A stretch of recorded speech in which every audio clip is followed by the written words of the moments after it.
बरसात उस रात कुछ अलग ही रूप में थी। ना सिर्फ तेज, बल्कि ऐसी बेचैन बारिश जैसे हर बूंद किसी अनदेखी चीज की चेतावनी दे रही हो।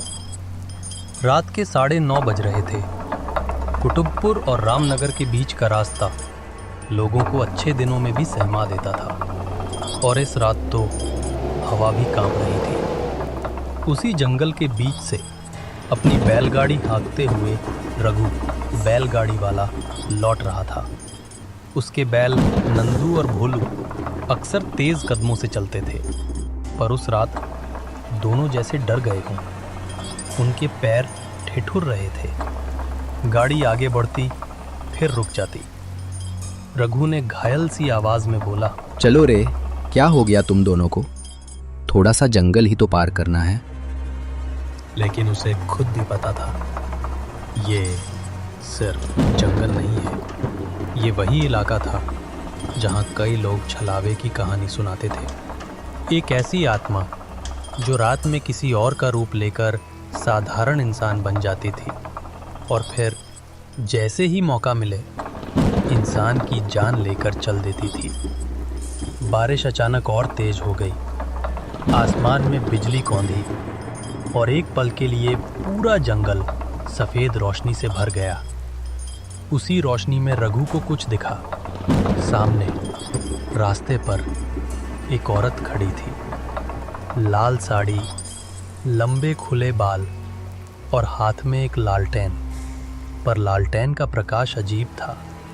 पीला नहीं, नीला सा, थोड़ा धुंधला, जैसे किसी परछाई से निकल रहा हो। रघु चौंक गया। कौन है वह? बारिश में अकेली क्यों खड़ी हो बहन? औरत धीरे धीरे आगे बढ़ी। बरसात के बीच उसकी मुस्कान किसी ठंडे चाकू की तरह चुभ गई। भैया, मुझे अपने गांव छोड़ दो। मैं बड़ी मुसीबत में हूँ। रात हो गई है और मुझे घर जाना है। रघु के कानों में जैसे हवा गूंज गई। उसे याद आया, उसके दादा कहा करते थे, बरसात की रात किसी अनजान को गाड़ी पर मत चढ़ाना। हो सकता है वो इंसान ना हो। लेकिन बारिश बहुत थी और औरत पूरी तरह भीग चुकी थी। रघु मन में हिचकिचाया। फिर उसने बैलगाड़ी धीमी की। आ जाओ बहन, बैठ जाओ। औरत चुपचाप पीछे बैठ गई। लेकिन जैसे ही वो बैठी, नंदू और भोलू दोनों ने अचानक जोर से हिनहिनाकर आवाज की। गाड़ी एकदम झटके से रुक गई। रघु चौंक गया। अरे, क्या हो गया तुम्हें? चलो आगे, जल्दी चलो। बैल नहीं चले। उनके पैर जमीन में गड़े हुए थे, जैसे डर से पत्थर बन गए हों।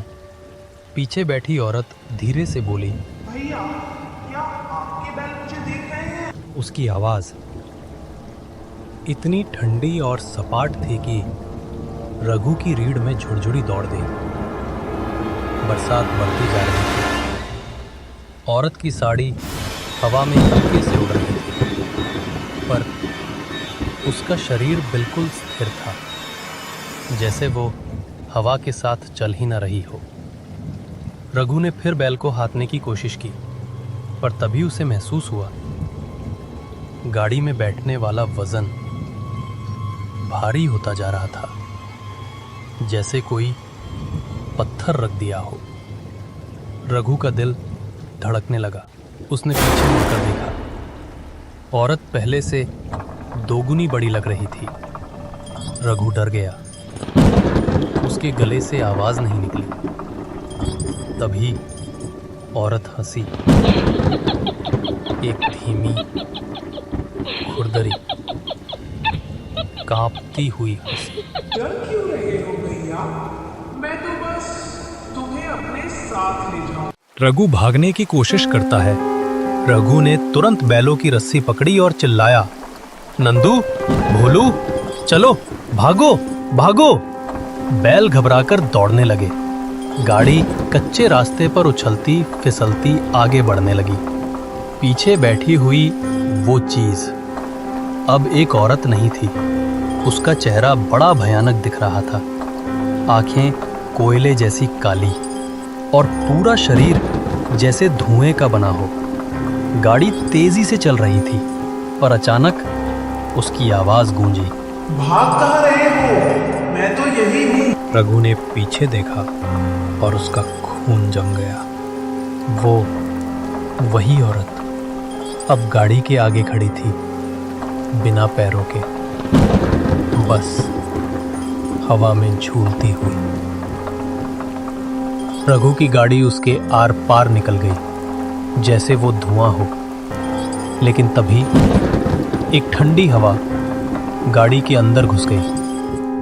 औरत का लंबा साया गाड़ी में फैल गया और पीछे से रघु के कंधे को पकड़ने लगा। रघु चीखा, बचाओ! कौन हो तुम? छोड़ दो मुझे! झटके से बैल फिसले, गाड़ी पलट गई। रघु की पीठ पर भारी चोट लगी। वो कीचड़ में गिरा। आसमान में बिजली चमकी और उसने देखा छलावा ठीक उसके सामने खड़ा था, अपनी लंबी खिंची हुई गर्दन के साथ। बचाओ! कौन हो तुम? छोड़ दो मुझे। बरसात की रात जो भी अकेला मिलता है मैं उसे अपने साथ ले जाती हूँ। रघु घिसटकर उठा और भागा। जंगल में अंधेरा, बारिश, कीचड़ सब एक साथ था। उसकी सांस फूल रही थी, पर तभी उसने दूर एक टिमटिमाती देवी स्थान की ज्योति देखी। उसके दादा हमेशा कहते थे, छलावा मंदिर की रोशनी में नहीं आ सकता। रघु ने सारी ताकत लगाकर दौड़ लगाई और देवी स्थान के पास आकर गिर पड़ा। जैसे ही वो अंदर पहुंचा, छलावे की चीख जंगल में गूंज उठी। तू बच नहीं सकता रघु, ये रात मेरी है। लेकिन वो रोशनी के बाहर ही रुका रहा, अंदर नहीं घुस सका। लगातार कई घंटों तक रघु मंदिर में कांपता रहा। बरसात रुकी तो सुबह होने लगी। फिर एक बूढ़ा पुजारी वहां आया। उसने रघु को देखा और हैरान रह गया। रघु ने सारी बात बताते हुए रोना शुरू कर दिया। तभी पुजारी ने धीमी आवाज में कहा, बेटा, कई साल पहले इसी जंगल में एक औरत की हत्या हुई थी। वो गर्भवती थी और बदला नहीं ले पाई। वही अब छलावा बनकर बारिश की रात सड़क पर भटकती है। उसे इंसानी साथ चाहिए, जिसे वो अपने साथ अंधेरे में ले जाए। रघु सन्न रह गया। रात की सारी घटनाएं उसकी आंखों के आगे घूमने लगीं। पुजारी ने गहरी सांस लेकर कहा, रघु बेटा, तू बच गया क्योंकि तूने मंदिर की रोशनी देख ली, वरना आज तेरी भी लाश जंगल में मिलती। आज भी लोग कहते हैं, बरसात की रात उस पुराने जंगल में कभी अकेले मत निकलना, क्योंकि छलावा आज भी उसी रास्ते पर किसी बैलगाड़ी वाले की तलाश में खड़ा है, जो उसे अपने साथ बिठा ले। और अगर तुम्हारे बैल बिना वजह रुक जाएं, तो समझ लेना छलावा सवार होने वाला है।